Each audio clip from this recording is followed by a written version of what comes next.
It's that first, that first door you kick in, you don't know what's on the other side of that. You know, you have no idea if it's going to be a family of 10 or it's going to be 10 guys pointing guns at you. You just have no clue. Pretty much about every 3 nights we'd go after high-value targets. We'd always hit them at night, they'd run, we'd shoot them as they ran, and then we'd go on to the next base the next night. We hit the right place. That place, they started throwing grenades at us. They threw like 60 grenades at us. The whole sky is just full of tracer rounds coming in. And we blew the crap out of that place. All I think you could see it was like someone's femur just sticking out of the end of it.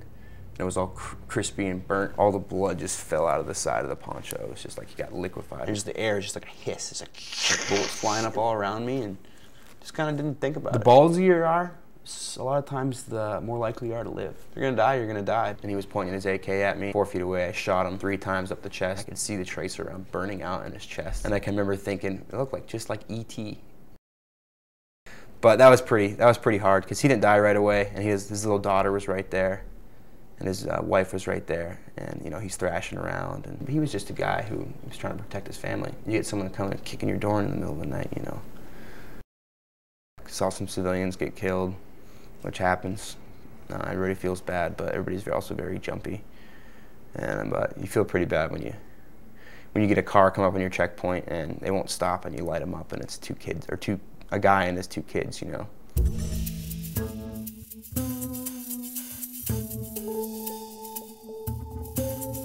A couple of civilians get killed because of a miscommunication. It happens a couple times, and you start going, man, that sucks. Those 20 people who see that are not going to be very nice to you next time.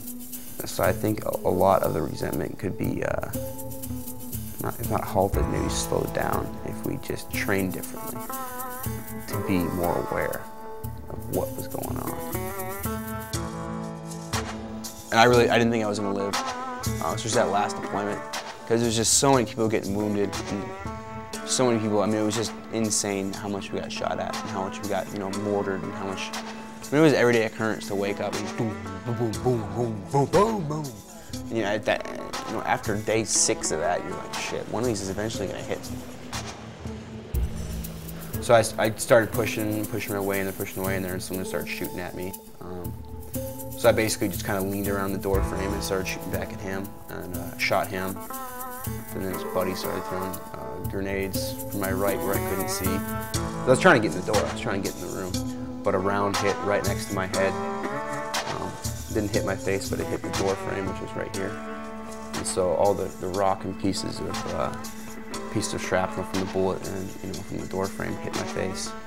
And at the same time, I don't know if it was a separate grenade or a separate bullet.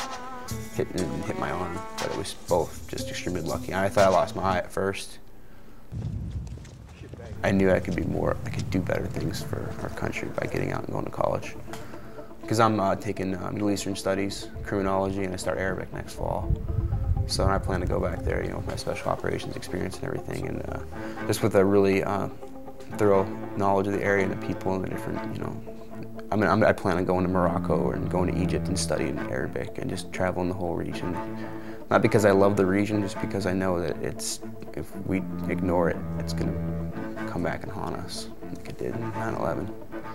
And I really firmly believe that if we just kind of push it away, we're not going to be able to push it away because oil's there.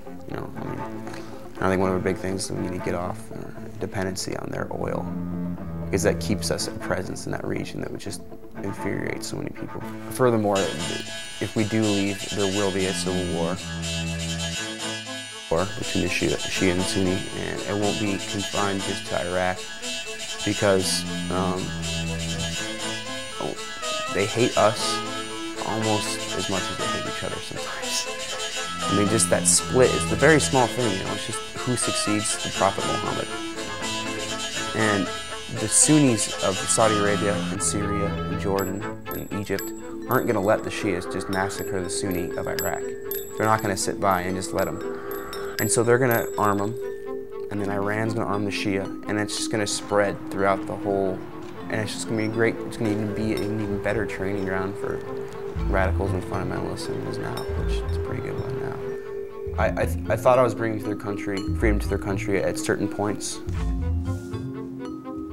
There's especially in the initial time when we first got into a country, such as Afghanistan in 2001 and Iraq in 2003. It was open arms, and I really felt like we were doing something good. And I really felt like these people were going to have a better life because we were there. And then the longer I was there, I felt like they didn't really care.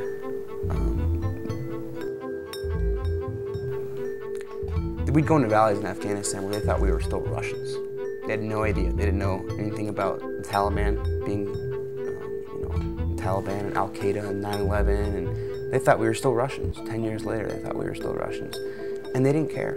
They didn't care about anything. They were up in these little mountain valleys, and they were just living their life. nothing crazy. They didn't have Xboxes or anything, but they lived a comfortable life. For the most part, we think of like our 8 to 9 to 5 lives as like the epitome, and I think that's it's kind of short-sighted to think that we're the best, so everybody should be like us. Maybe that's not what they want. Maybe they're content with what they got right now. It might be a couple cows and some chickens and a house, but that's all they really need. And no one was telling them anything. I mean, that's who they were. They were as free as could be. Today, John McCain and Russell Feingold went to Iraq, and they told the Iraqi leaders, that the American patience was growing thin, and they need to overcome their stalemate right now, because without a national unity government, American people aren't behind it, and they're going to be up the creek without a paddle.